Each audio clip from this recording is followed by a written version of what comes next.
Muy buenos días para todos.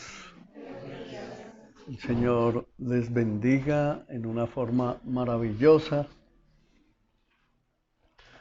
Quiero que bendiga a su hermano que está al lado y le diga, tú eres una gran bendición porque hoy estás aquí.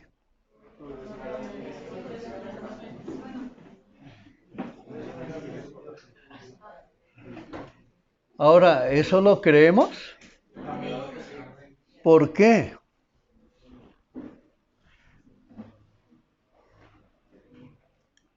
Podríamos no haber venido, ¿cierto? Y hay quienes no pudieron venir hoy. Pero más duro aún, hay quienes hoy no pudieron abrir sus ojos. Hay quienes no despertaron el día de hoy. Hay quienes murieron esta madrugada. Hay quienes partieron a la eternidad y algunos partieron con Dios. Muchos no. Por eso nosotros siempre debemos ser agradecidos con el Señor. Cada día. Porque les hago una pregunta, iglesia. ¿Creemos que Dios tiene el control de todas las cosas? ¿Sí? ¿Es solo una confesión o es una verdad? Es una verdad. Dios tiene el control absoluto de todas las cosas y no habrá uno solo que se pueda burlar de Él, porque Él fue el que juró por sí mismo, no habiendo por encima de Él nadie más por quien jurar, y Él juró que todas sus promesas para nosotros son verdad y se llevarán a cabo, pase lo que pase. Así haya tribulación, angustia, persecución, guerras, enfermedades, escaseces, debilidades, divisiones, sea lo que sea que suceda, Dios nunca pierde el control. Él siempre está atento a las oraciones de sus hijos. Y por eso dice que él mismo en la palabra pregunta, ¿tardará acaso en dar respuesta a sus hijos que claman a Él día y noche? ¿Tardará en darles respuesta? Por supuesto que no. Él llegará a tiempo. Él nunca llegará tarde. Amén. Oremos. Bendito Padre, te damos gracias. Hoy bendecimos la vida de cada uno de nuestros hermanos aquí presentes y a todas sus familias, a todos sus familiares que todavía no te conocen. Hoy los bendecimos, hoy te rogamos por ellos, que los traigas al camino, que los atraigas hacia ti, Padre amado, a la mamá, al papá, a los hermanos, a los hijos, a los sobrinos, a los primos, a los tíos, a todos los familiares de las familias aquí presentes, y no solo a ellos, sino a los vecinos, a los amigos, a los conocidos, a los compañeros de trabajo, Santísimo Rey, también te pedimos por ellos que los traigas al camino para tu gloria, Santísimo Rey, para que veamos tu luz, para que tu luz que brilla en nosotros ahora, brille también en ellos, y muchos sean los que te conozcan a ti a partir de ese avivamiento que haces en el corazón de cada uno de nosotros. Padre, eso te pedimos hoy en el nombre de nuestro Señor Jesucristo. Amén. ¿Crees en esa oración? Amén. En esa manera debemos orar todo el tiempo, todos los días, por los nuestros. No porque el Señor no escuche mi oración, sino porque Él está atento a nuestras oraciones todos los días.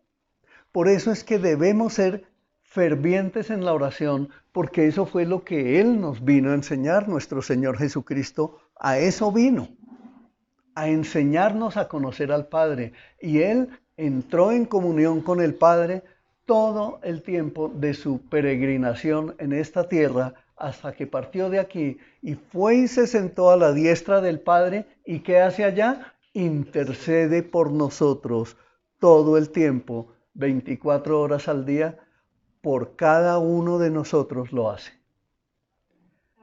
Y eso es lo que nosotros debemos imitar. Les recuerdo que estamos ya finalizando, hoy es el penúltimo domingo que predicamos acerca de esta serie, el Jesucristo bíblico. Y para hoy, el título de este sermón le he puesto, Yo soy, dijo Jesucristo. Él es el que nosotros estamos conociendo. Él es el que estamos descubriendo a través de la palabra. Él es el que nosotros necesitamos conocer, no el Jesucristo que, como dijimos al comienzo de esta serie, muchas personas en muchos lugares y aún dentro de la misma iglesia cristiana, muchos dicen hablar de otro Jesucristo, que lo han ideado, que lo han pensado, que lo han creado en sus mentes, que lo han creado a través de dogmas, a través de religiones de hombres, de sistemas religiosos, donde muchos dicen, el Dios que yo conozco no es el que ustedes predican. Y el Dios que predicamos nosotros es el Dios bíblico, es el Dios justo, es el Dios bueno, es el Dios verdadero, es el que dice que no tendrá por inocente al culpable, es el Dios que dice que nadie se puede burlar de él, es el Dios que aborrece el pecado, que aborrece la maldad, pero que ama la justicia, que prevalece sobre todas las cosas, es el Dios que tiene infinitos atributos, que tiene grandeza inconmensurable, para que cada uno de nosotros nos podamos acercar a Él confiadamente, sabiendo que en sus manos no podemos estar en mejor lugar en ninguna otra parte. Jamás lo podremos hacer.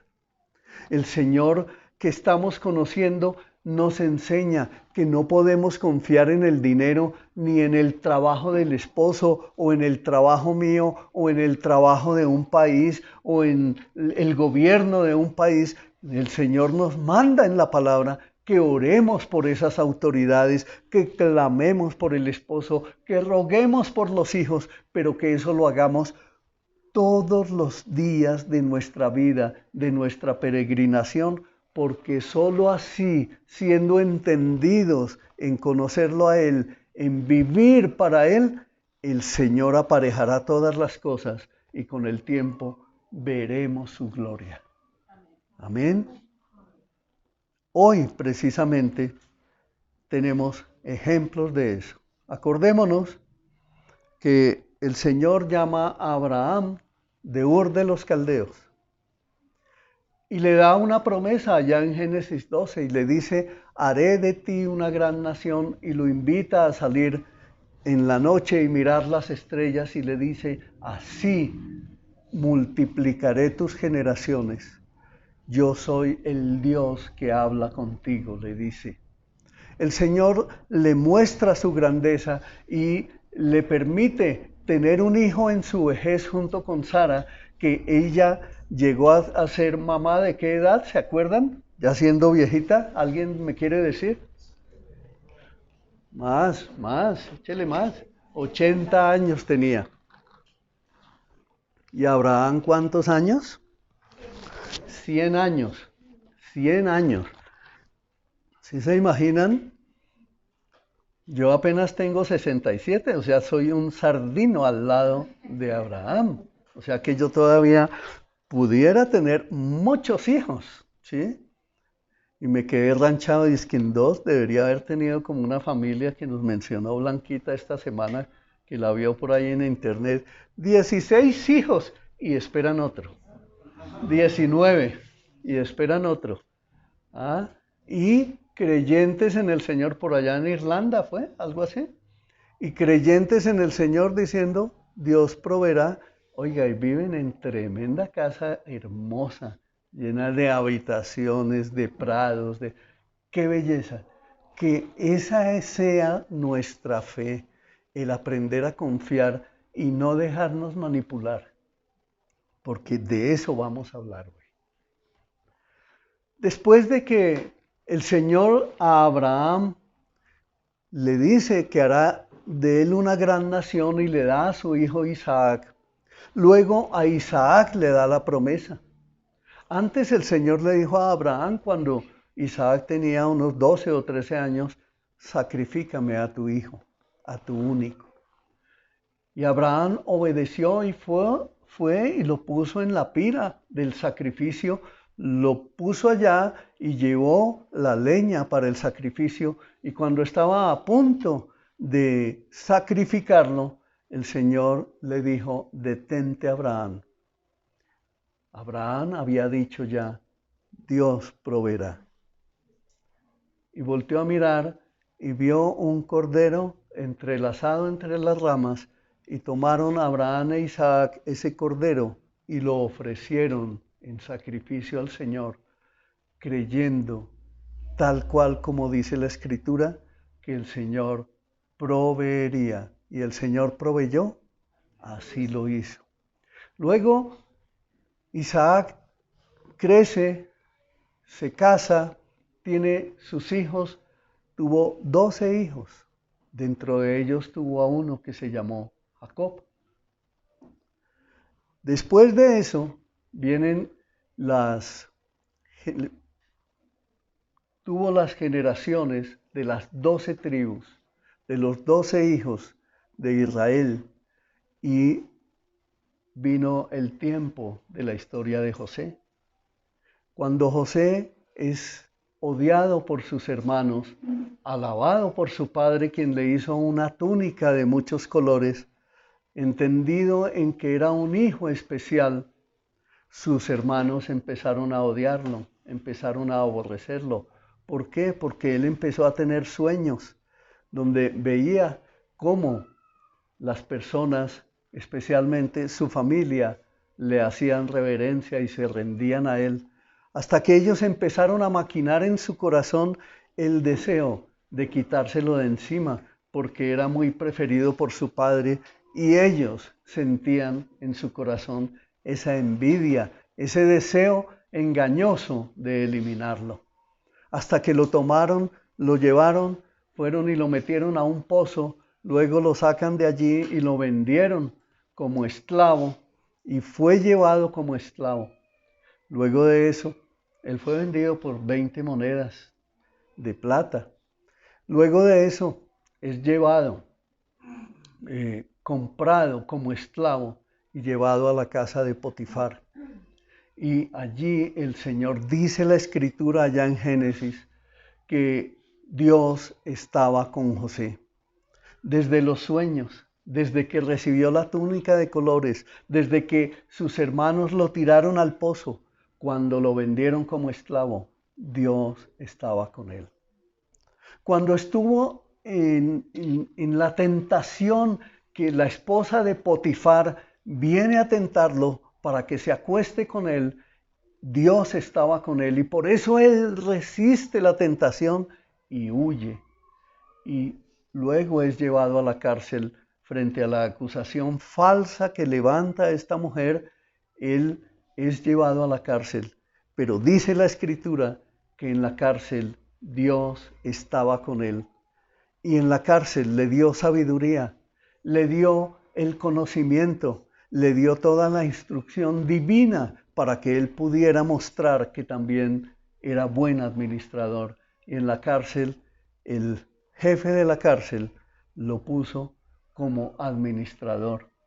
Y allí él también tuvo sueños, interpretaba sueños, y fue conocido de esto el rey, hasta que él es sacado de allí y es llevado a la presencia del rey, donde él interpreta los sueños de Faraón. Y es cuando el Señor lo levanta y lo pone nada menos que como el gobernador de la nación potencia del mundo de esa época, que equivaldría a decir hoy es el primer ministro de Inglaterra, el primer ministro del Reino Unido o el presidente de los Estados Unidos. Miren lo que hace Dios Dios está con él, Dios está contigo, Dios está con nosotros. Dios puede hacer de nosotros, de cada uno de nosotros, una gran nación. Solamente nosotros debemos creer en él.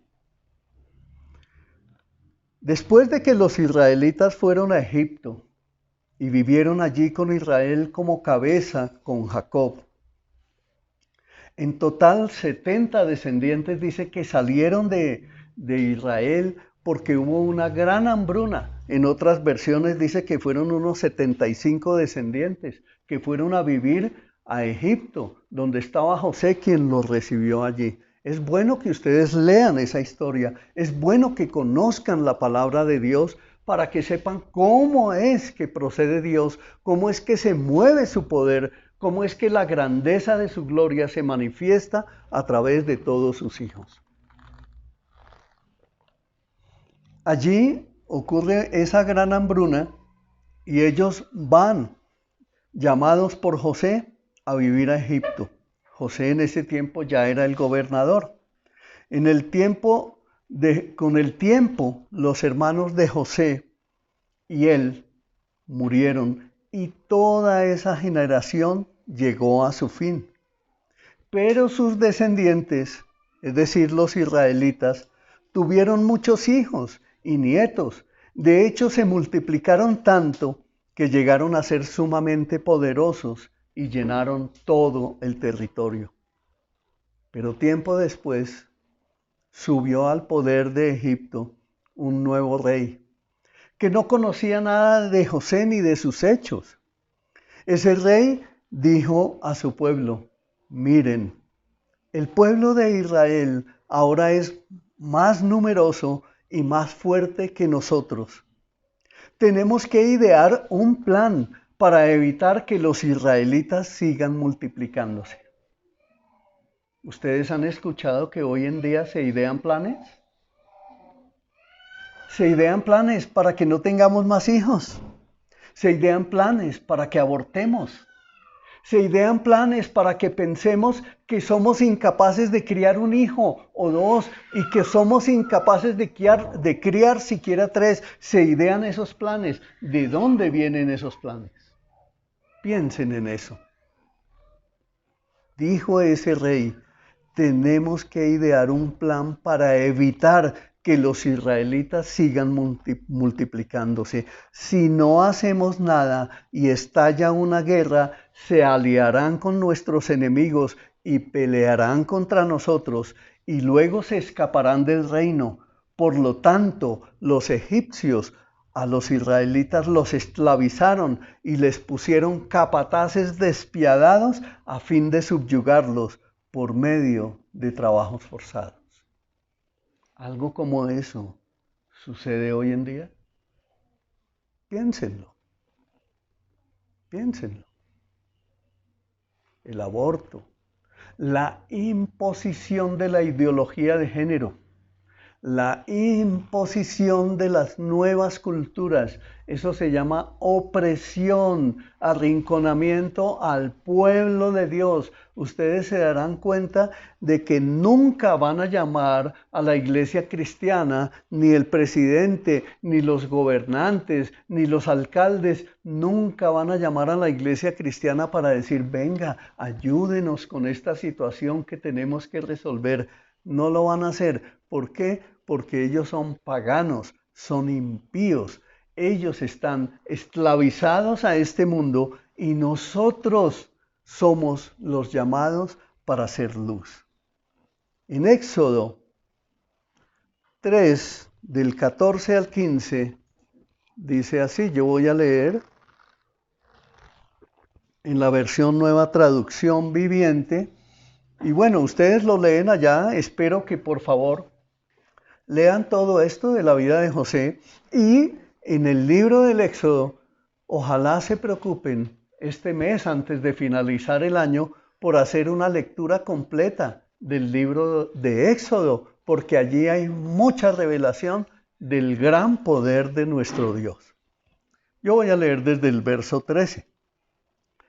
Aquí en el escenario ya entra Moisés y Dice así la palabra. Pero Moisés volvió a protestar. Si voy a los israelitas y les digo, el Dios de sus antepasados me ha enviado a ustedes, ellos me preguntarán, ¿y cuál es el nombre de ese Dios? Entonces, ¿qué les responderé?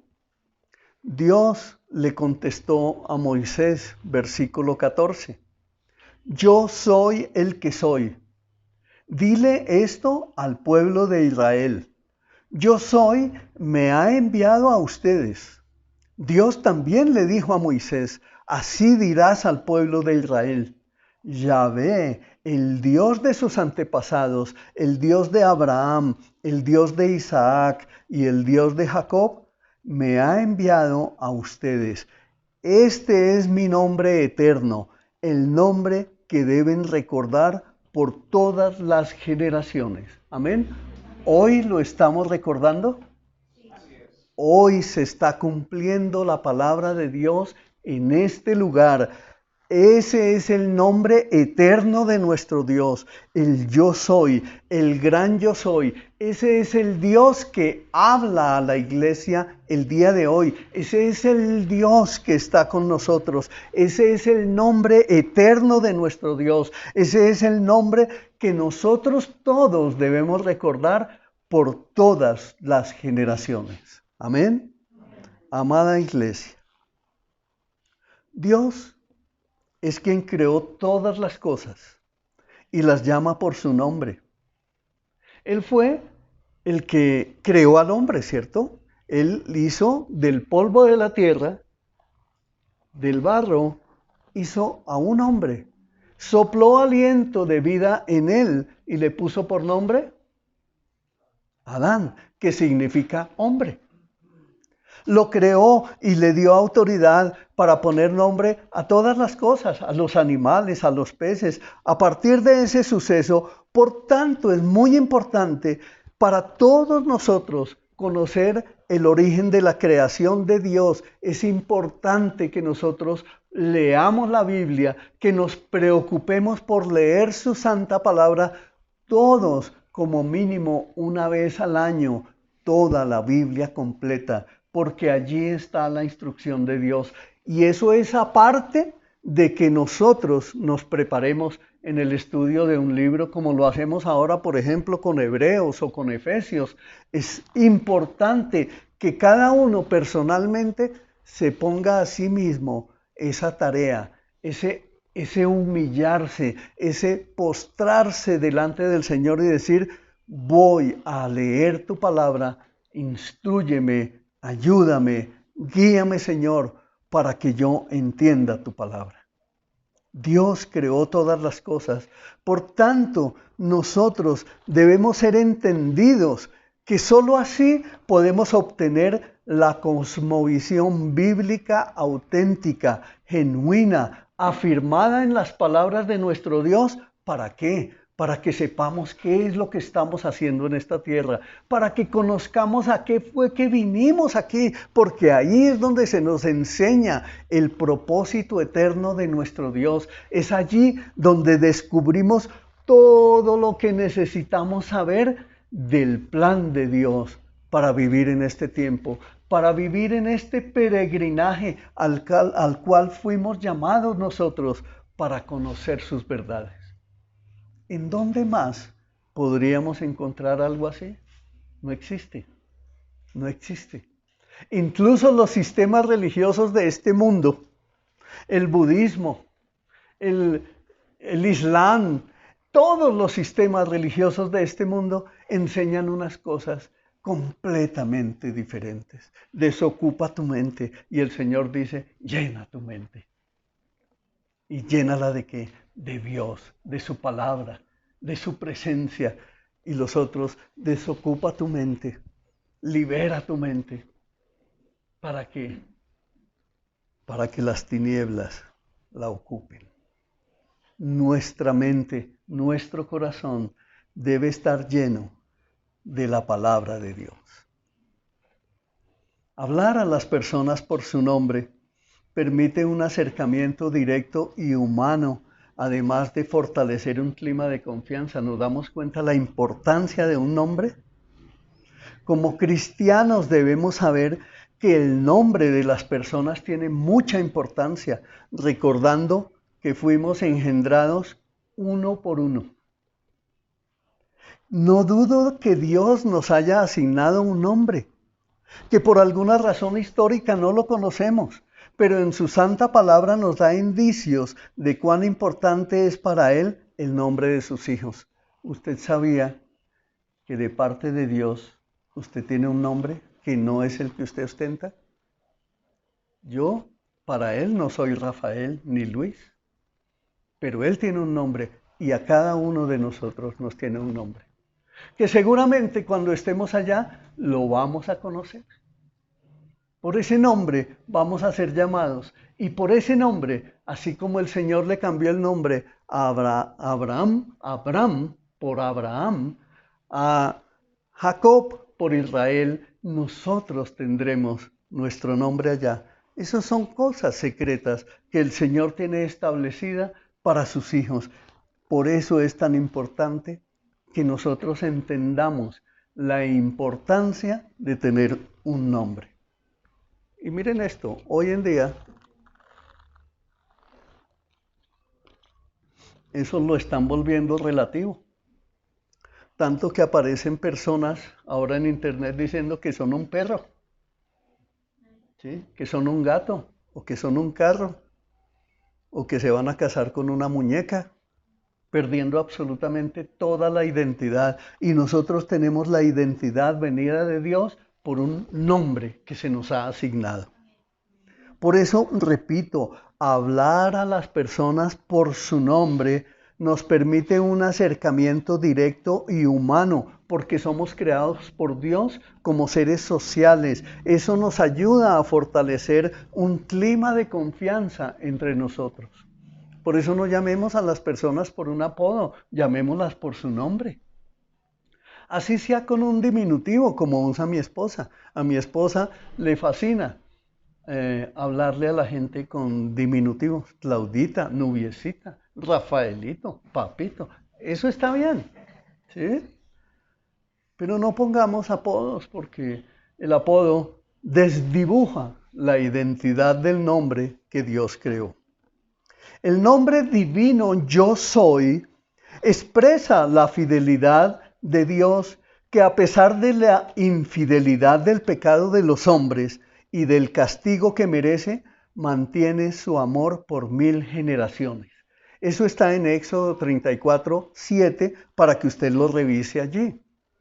El nombre divino Yo Soy expresa esa fidelidad de Dios, que Él es el Dios de todas las generaciones, que Él es el Dios que mantiene su fortaleza en contra del pecado, que Él aborrece el pecado, que Él odia la maldad, que Él a los hombres les va a dar el castigo que merecen y por eso desde el Antiguo Testamento se está revelando a los hombres diciendo: yo soy el que castiga la maldad, yo soy el que rescata al pueblo, yo soy el Dios que revela que soy rico en misericordia, como dice en Efesios 2:4, para que ustedes lo revisen allá, llegando incluso hasta dar a su propio Hijo. Y volviendo ahí a Éxodo 3:14, allí vemos que en Éxodo 3:14 representa la expresión más concentrada de la autorrevelación de Yahvé a Moisés y al pueblo de Israel. El Dios de los patriarcas se revela bajo el nuevo nombre de Yahvé, para nosotros los cristianos, Jehová, de la traducción que viene del latín, en un nuevo acto de salvación, es decir, la redención de la esclavitud de Egipto. Por eso les hice ese preámbulo.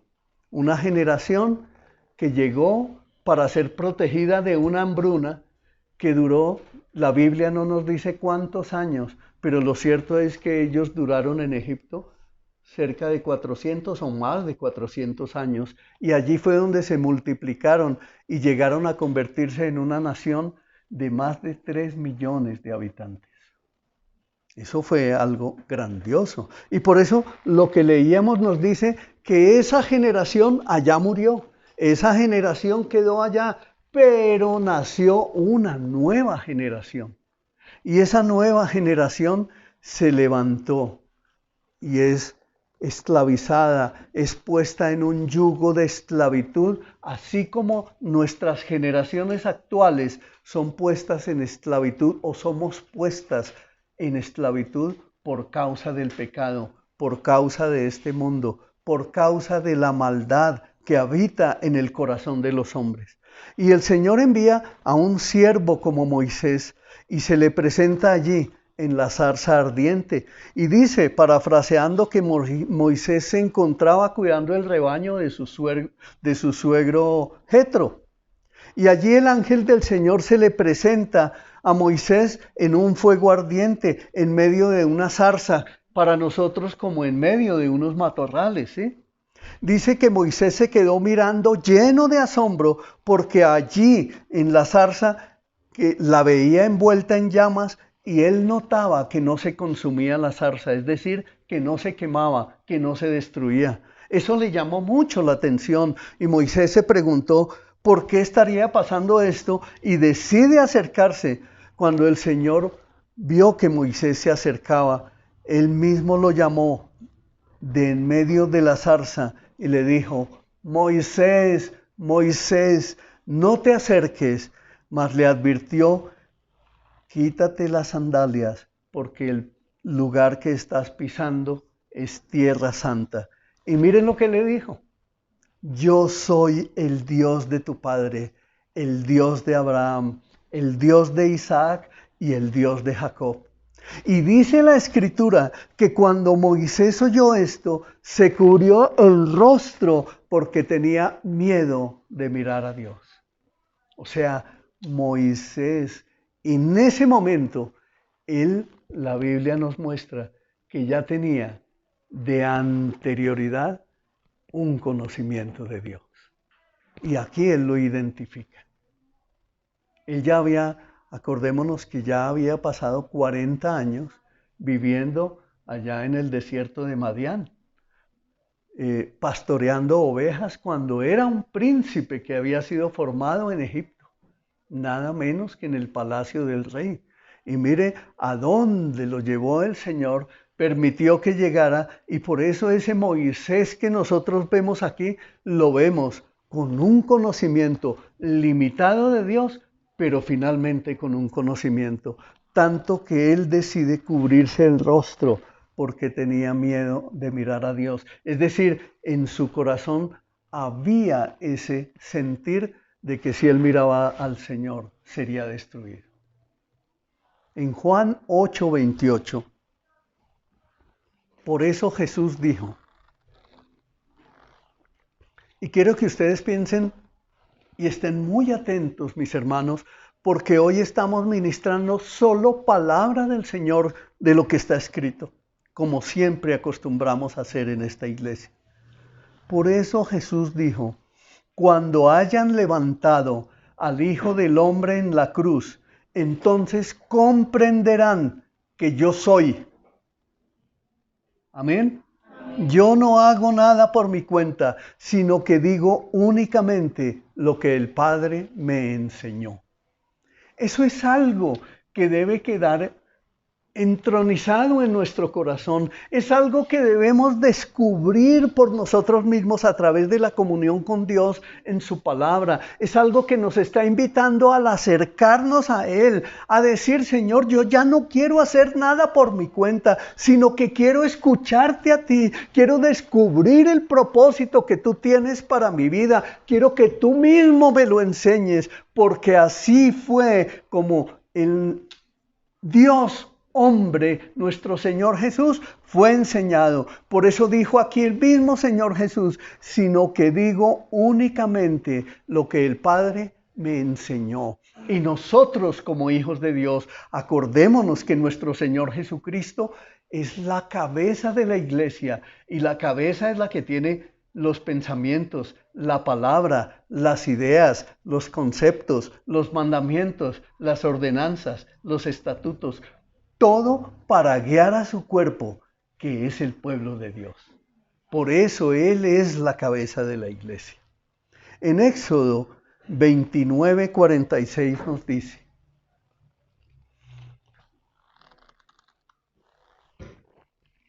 y ellos sabrán que yo soy el Señor su Dios. Yo soy, ténganlo presente. Yo soy quien los sacó de la tierra de Egipto para vivir dentro de ellos. Yo soy el Señor su Dios. El Señor los salvó de las manos de los egipcios. Cuando ustedes leen allá todo el libro de Éxodo, se van a dar cuenta cómo el Señor toma a Moisés y le da instrucción tras instrucción.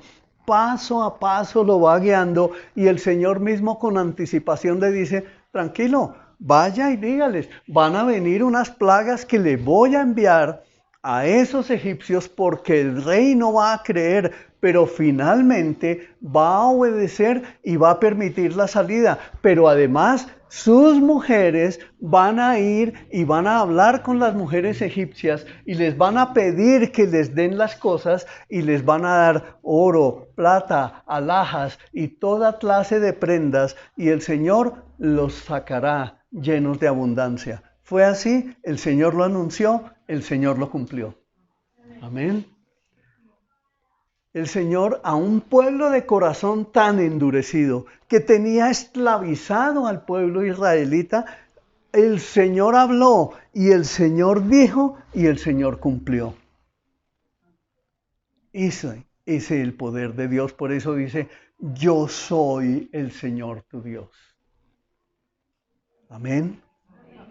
El libro de Levítico, que enseña todas las normas y preceptos para los sacerdotes, es un libro que también debemos leer nosotros, para los sacerdotes y levitas, en el que se especifican los deberes sacerdotales en la adoración y una guía de vida santa para los hebreos. En casi todos los capítulos y versículos de ese libro, al final de una ordenanza o mandamiento, el Señor dice quién lo ordenó todo, diciendo: yo, el Señor. Y no te meterás con mujer que no sea digna, yo, el Señor. Y no te echarás con hombres como con mujer, yo, el Señor. Y no harás esto y aquello, yo, el Señor. El mensaje abrumador de Levítico es precisamente la santidad de Dios. Tú deberías, yo debería, todos nosotros deberíamos leer de manera continua, precisa, el libro de Levítico, porque muchos, por ejemplo, a través del libro de Levítico, son ministrados para alejarse de la pornografía, de la perversión sexual, de la maldad sexual. Allí está la grandeza de Dios advirtiendo, diciendo: yo he mandado esto, obedezca. Amén. En Isaías 42, los versos 6 y 8. Recordemos que estamos en esta predicación y en la serie que hemos venido descubriendo al Jesucristo bíblico. De Él es que estamos hablando y estamos descubriendo por la palabra quién es el Señor. Amén. Eso es algo que debemos tener presente. En Isaías 42, el 6 y el 8 dice: yo, el Señor, te he llamado para manifestar mi justicia. Te tomaré de la mano y te protegeré, y te daré a mi pueblo, los israelitas, como símbolo de mi pacto con ellos. Y serás una luz para guiar a las naciones. Y en el verso 8, yo soy el Señor. Ese es mi nombre. No le daré mi gloria a nadie más, ni compartiré mi alabanza con ídolos tallados. Amén. Y lo repito, ese lo vuelvo a leer porque eso es algo muy importante. Si ustedes tienen en la familia, como lo tuve yo, miembros de la Iglesia Católica, Esta es una palabra que se la debemos leer. El Señor dice, yo soy el Señor, ese es mi nombre, no le daré mi gloria a nadie más, ni compartiré mi alabanza con ídolos tallados. La idolatría no puede estar en nuestros corazones, menos en nuestros hogares, menos en nuestras familias, porque solo allí hacemos la influencia suficiente para que empiece a levantarse una generación que conoce a su Dios y que rechaza toda clase de idolatrías. Ese es un proceso que nosotros debemos hacer y no podemos seguir siendo tolerantes con que, no, es que yo respeto, ¿respeto? No, debemos llevar la verdad de Dios. Es bueno someternos a los hombres siempre y cuando no nos hagan desobedecer la palabra de Dios. Por eso el apóstol dijo, es mejor obedecer a Dios antes que a los hombres. Y aunque nos toca someternos a hombres en el trabajo, no podemos obedecer algo en lo que nos manden porque son los dueños de la empresa. Por ejemplo, cuando levantan esas idolatrías en el mes de julio, entonces como yo soy el conductor y me toca ser conductor, entonces voy a manejar y hacer la procesión de la buceta y del yeso que ponen allá arriba. No, no podemos hacer eso. Es mejor obedecer a Dios antes que a los hombres. Amén. En Isaías 43:11 el Señor nos ratifica. Yo soy el Señor y no hay otro Salvador. Amén. Y nos está hablando claramente. Si ven que cada vez se está descubriendo más quién es el Señor, dice yo soy el Señor, pero nos da una adición especial ahí y nos dice que Él es el Salvador, que Él mismo es el Salvador. Se dan cuenta que veníamos de atrás leyendo yo soy el gran yo soy. Le dijo a Moisés, ve y diles que yo soy te envió. Y aquí ya se está revelando un poco más y dice yo soy su Salvador. Amén. Entonces recordamos en Génesis 14, para que lean esa partecita ya, en los primeros versículos habla de un rey, el rey Melquisedec, rey de Salem, que sacó pan y que sacó vino. ¿Sí? Sacó pan y sacó vino. Un rey sin genealogía, un rey que aparece allí donde no se conoce origen, un rey donde no se conoce familia, no se conoce una procedencia, pero dice que es rey para siempre. Pero lo más curioso que hay allí es que nos dice que sacó pan y vino. Y esa sola es la representación del nuevo pacto en Jesucristo. Y eso está en el Antiguo Testamento. Ahí mismo el Señor entonces nos está ratificando que desde Génesis hasta Apocalipsis, nuestro Señor Jesucristo siempre ha estado como protagonista principal en Padre, en Hijo y Espíritu Santo, es decir, toda la deidad de Dios presente en todas las Escrituras. Por eso nosotros no podemos ignorar y no podemos decir que porque somos cristianos, que ahora tenemos el Nuevo Testamento, entonces no vamos a leer el Antiguo. No, es que el Antiguo, leyéndolo en entendimiento, nos guía a Jesucristo también, nos guía al camino verdadero. En Isaías 45:7 dice: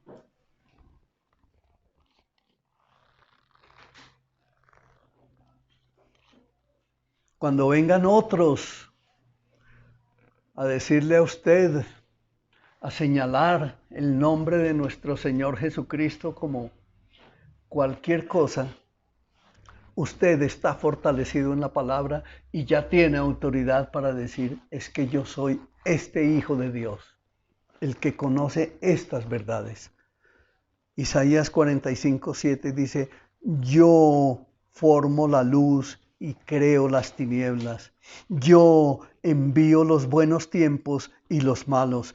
Yo, el Señor, soy el que hace estas cosas.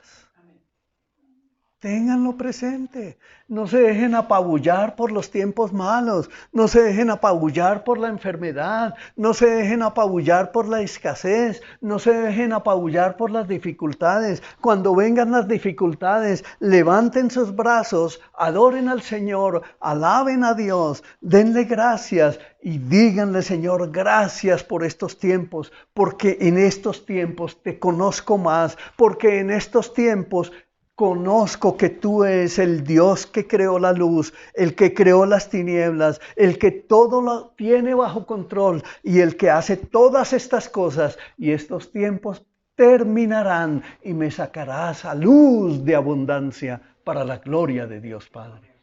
Es en esa forma como nuestras oraciones tienen que cambiar. Nuestras oraciones no pueden seguir de cristianos que se viven lamentando todo el tiempo, porque miren al gran Dios que nosotros tenemos. Tenemos al Señor que creó todas las cosas, el que todo lo tiene bajo control, el que tiene controlados todos los tiempos, el que controla la lluvia, el que este barrizal que estamos viviendo aquí, por ejemplo, en esta inundación, en esta sede de nuestra iglesia, el Señor está permitiendo todo eso para que nosotros oremos, para que sigamos clamando al Señor, para que sigamos rogando al Señor que nos regale los recursos suficientes para construir un buen lugar que no se nos vuelva a inundar, un buen lugar donde podamos tener todo el sistema de canalización de tal manera que el Señor sea glorificado porque le hemos pedido.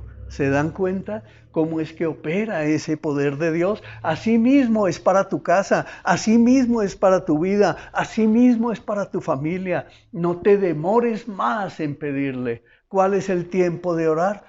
Hoy es el tiempo. Es en este preciso momento en que tenemos que orar. No dejemos para otro día, no dejemos para más tarde. Es en el mismo momento que viene el pensamiento en que debemos orar al Señor y confiar en Él. Isaías 48, 12.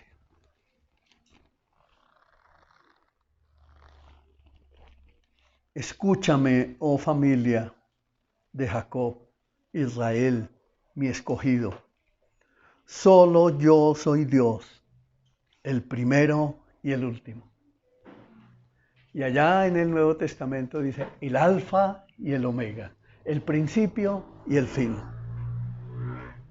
Ni una sola coma, ni una sola tilde pasará hasta que todo se haya cumplido. Entonces afírmate en las promesas del Señor, cógelas para ti, créelas, porque el Señor fue el que lo habló, Él fue el que lo dijo y Él se glorificará preciosamente en tu vida.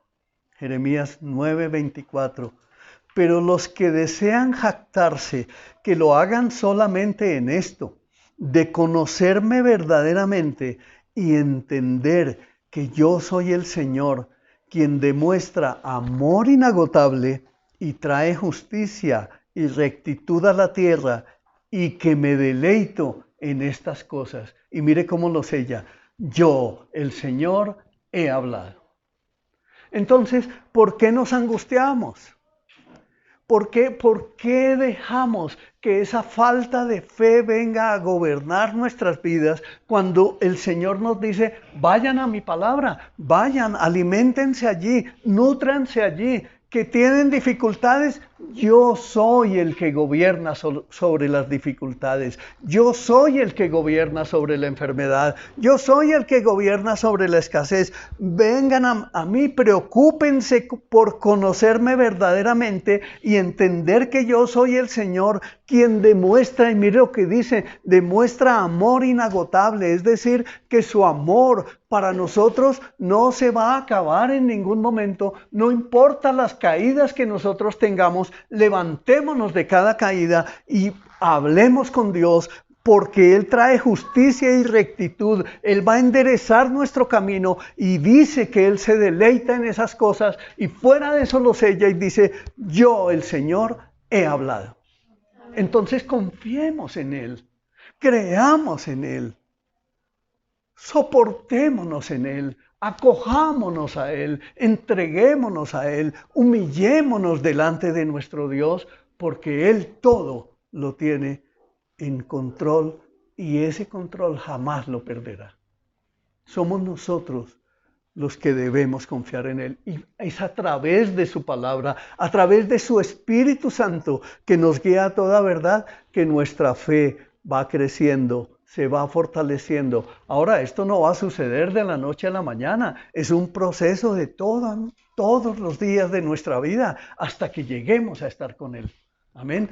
Pero eso sí, el Señor no nos dejará ni nos desamparará. Jeremías 24:7.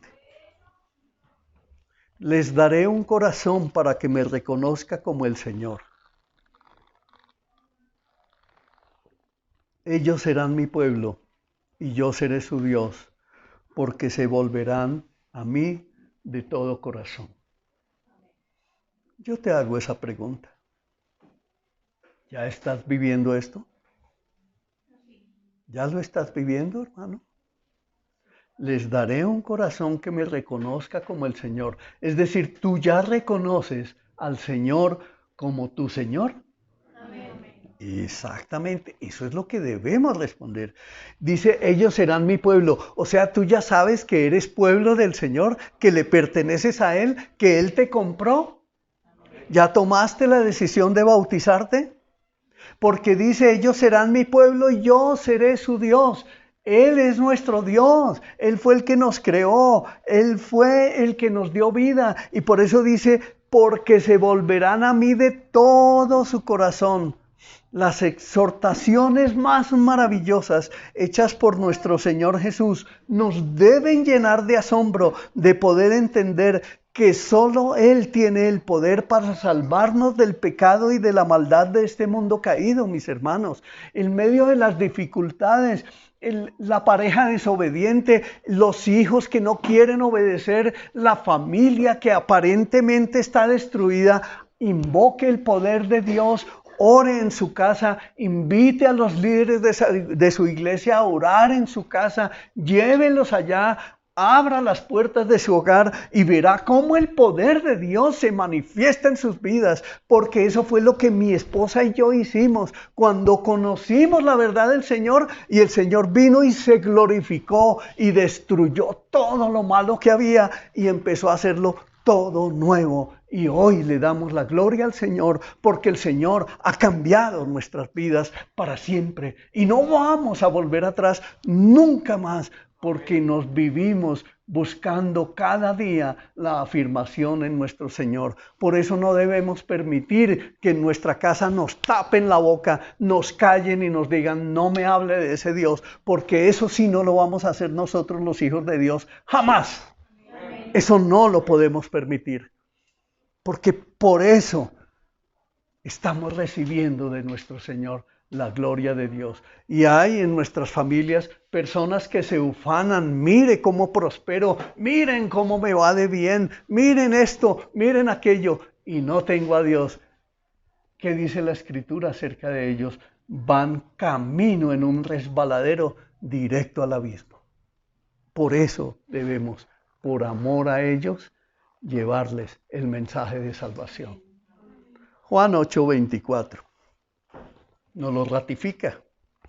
Por eso dije que morirían en sus pecados, porque a menos que crean que yo soy quien afirmó ser, morirán en sus pecados.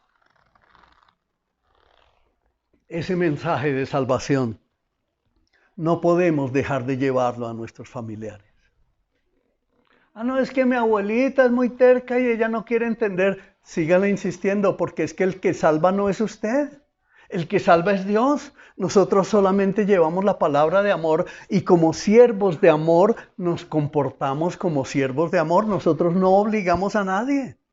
Simplemente llevamos la luz del mensaje. Simplemente somos siervos de amor, siervos de justicia, siervos que nos humillamos bajo la poderosa mano de Dios y en amor mostramos un testimonio de verdadero servicio. Hay que sorprender a la abuelita. Hay que sorprender al esposo. Hay que sorprender a los hijos que se resisten a creer en el Señor con buenas acciones de amor que antes no teníamos. Ahora preparémonos para dar un buen servicio de amor a los que nos rodean y prediquemos la palabra. Porque ellos van a creer cuando vean el testimonio que tenemos delante de muchos testigos, como dice la Escritura. Juan 1, del 1 al 5 y el 16 al 18 dice, para ratificarnos, hermanos, en el principio la palabra ya existía. La palabra estaba con Dios y la palabra era Dios. Es que el que es la palabra existía en el principio con Dios. Dios creó todas las cosas por medio de Él y nada fue creado sin Él. La palabra le dio vida a todo lo creado y su vida trajo luz a todos. La luz brilla en la oscuridad y la oscuridad jamás podrá apagarla. Y me salto al verso 16. De su abundancia todos hemos recibido una bendición inmerecida tras otra. Pues la ley fue dada por medio de Moisés, pero el amor inagotable de Dios y su fidelidad vinieron por medio de Jesucristo. Nadie ha visto jamás a Dios, pero el Hijo, el único, Él mismo es Dios y está íntimamente ligado al Padre. Él nos ha revelado a Dios. Amén. Amén. Aquí hay un secreto maravilloso. Dios dice aquí en la palabra que en el principio la palabra ya existía, que la palabra estaba con Dios y que la palabra era Dios. Y ahora nosotros que somos iglesia, somos la palabra de Dios viviente que se transmite todos los días. Pero miren esto, cuando nosotros nos dejamos engañar y nos preguntan, ¿y usted cómo está? Y estamos diciendo, bien, ahí vamos poco a poco, tomados de la mano de Dios. ¿Qué estamos haciendo con la palabra? Estamos pervirtiendo la palabra. Y no estoy diciendo que vayamos a hacer una confesión positiva, no. Estoy diciendo es que nos agarremos de la palabra de Dios y con la palabra de Dios nos levantemos como valientes. Sí hay una enfermedad que me está atacando, pero gloria a Dios que mi vida está sustentada por Cristo, que dijo que yo soy sano en su nombre que es sobre todo nombre, en el nombre de mi Señor Jesucristo. Y gracias a Dios, estas dificultades que yo estoy viviendo hoy, estas escaseces, estas persecuciones, estas angustias, estas debilidades que hoy tengo, el Señor se glorificará en ellas y este tiempo pasará y todo el Señor lo hará nuevo, porque soy un hijo de Dios. Si se dan cuenta cómo debe cambiar nuestra manera de hablar, nuestra manera de vivir cambiará cuando cambie nuestra manera de pensar. No podemos seguir siendo los mismos. Somos hijos de Dios, hijos del Altísimo, hijos que Dios escogió, que apartó para que fuéramos santos, para que llevemos una vida digna. Y Él es el que por el poder del Espíritu Santo que habita en nosotros, nos guía a toda verdad. Nosotros no estamos solos. Nunca más se vuelva a sentir solo. Nunca más admita que una pareja de esas que maltratan, de esas que humillan, de esas que pisotean, lo amenacen o la amenacen a usted con que lo van a abandonar o lo van a dejar solo. Pues si se quiere ir, pues que se vaya porque Cristo está conmigo. Amén. Eso es lo que debemos hacer. Esa debe ser nuestra respuesta. Porque el Señor dijo, el que no es conmigo, está contra mí. Juan 8:58.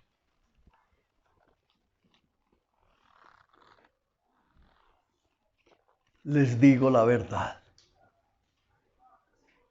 Aún antes de que Abraham naciera, ¿qué?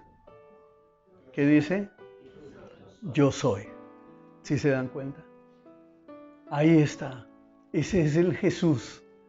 Ese es el Señor que nosotros debemos conocer. El que trasciende el tiempo y el espacio. El que existía por toda la eternidad y hasta la eternidad. El que no tiene fin, el que no tiene un origen, el que no sabemos a dónde llegará, cuándo terminará. Ese es el Dios al que nosotros le pertenecemos. Ese es el Dios que nos compró. Ese es el Dios que nos amó desde antes de la fundación del mundo. Entramos a la conclusión. Cuando Dios se llama a sí mismo el yo soy, allá en Éxodo 3, ¿lo recuerdan? Es un momento crucial en la historia de la redención. Dios se revela allí a su pueblo, viene a rescatarlos del exilio para llevarlos a una vida nueva. ¿Y lo hizo? Los llevó a la tierra prometida, ¿se acuerdan? El nombre de Dios se revela quién es y cómo es. Él es el yo soy, es decir, el eterno, inmutable, autoexistente, infinito y glorioso en todos los sentidos. Y más allá de todas las cosas creadas, es Dios, es nuestro Dios todopoderoso. Cuando Jesús se aplica el título yo soy a sí mismo, afirma ser Dios. No un ayudante de Dios o un gran maestro, sino el ser divino, eterno, preexistente, infinito y perfecto. Es el Dios de Israel, es mucho más grande que Moisés, porque es el Dios de Moisés.